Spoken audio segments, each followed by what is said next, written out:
On this episode, we talk about seller carrybacks and CMAs.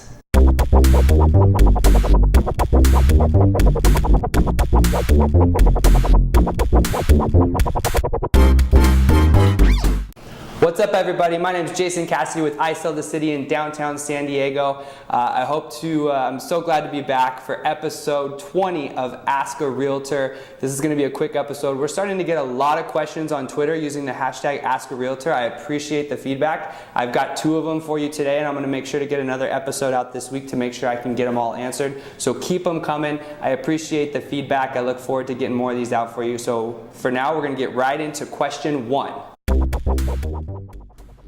What is seller financing? Question 1, what's seller carryback mean? That's a great question. I ran into it on a transaction earlier this month, and I see that it's a big question on Twitter and Zillow as well. So seller carryback refers to the financing of a deal. Basically, it's kind of like when the seller of the property plays the bank, right? So they take the role of the lender in the deal, and they're actually providing the financing for the buyer coming in. It's not all that different from a normal type of financing, right? So the buyer of the property actually assumes a loan that the seller is just providing the financing for. So there's still an interest rate on there. There's still, usually a down payment and whatnot. Sometimes it balloons up so that the buyer has to pay it off by, at the end of 3 years or something. Sometimes it goes as far out as 30 years, just like a normal traditional loan.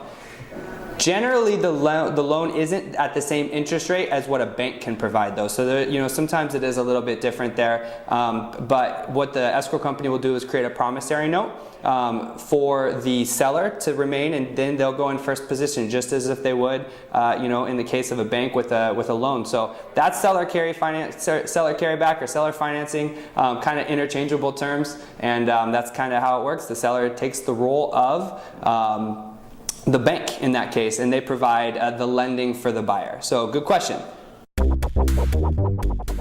What is a CMA?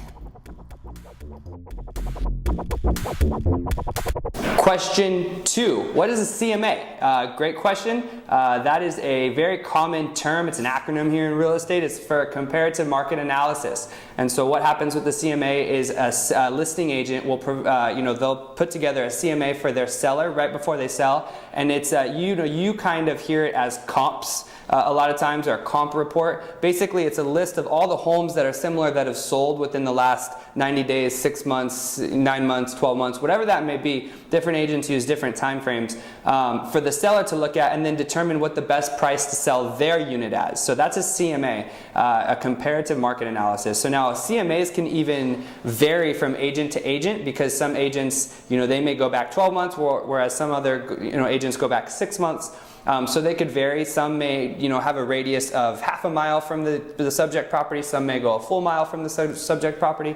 It kind of varies as to, from agent to agent, which is why you could get different, evaluations from different agents. It's important to note that a CMA is not an appraisal. It doesn't substitute the appraisal.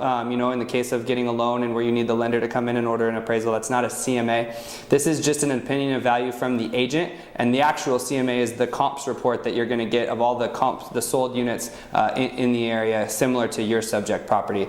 Again, there's more to it than just the numbers too. A good agent, they'll be able to tell you, if you see a subject property or a similar property that's maybe 50 grand higher than the rest of the comps, and you don't quite understand why, a good agent will say, hey, well, I've actually been inside that house. Here's why. They actually had an upgraded kitchen with a huge view out of the back that all of the other similar homes didn't have. So a good agent will be able to delve into why the different comps are what they are, but a CMA is basically the report, the collection of all the comps that a listing agent will give to a seller before they get ready to list. It helps them with the pricing of their home. So good question. That's a CMA.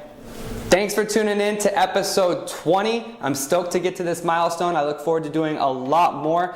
You can find us on Twitter using hashtag #AskARealtor. You can find me at @JCassity. You can also find us on Instagram and Facebook. All over social media, we'll be there asking questions. You keep sending out the questions. We'll keep asking or answering them. So I appreciate the feedback.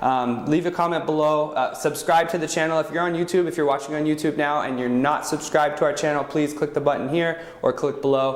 below to keep in touch. You'll get notified of new episodes as they come out. Really appreciate you guys tuning in, and I look forward to getting to episode 21, hopefully by the end of the week. Peace.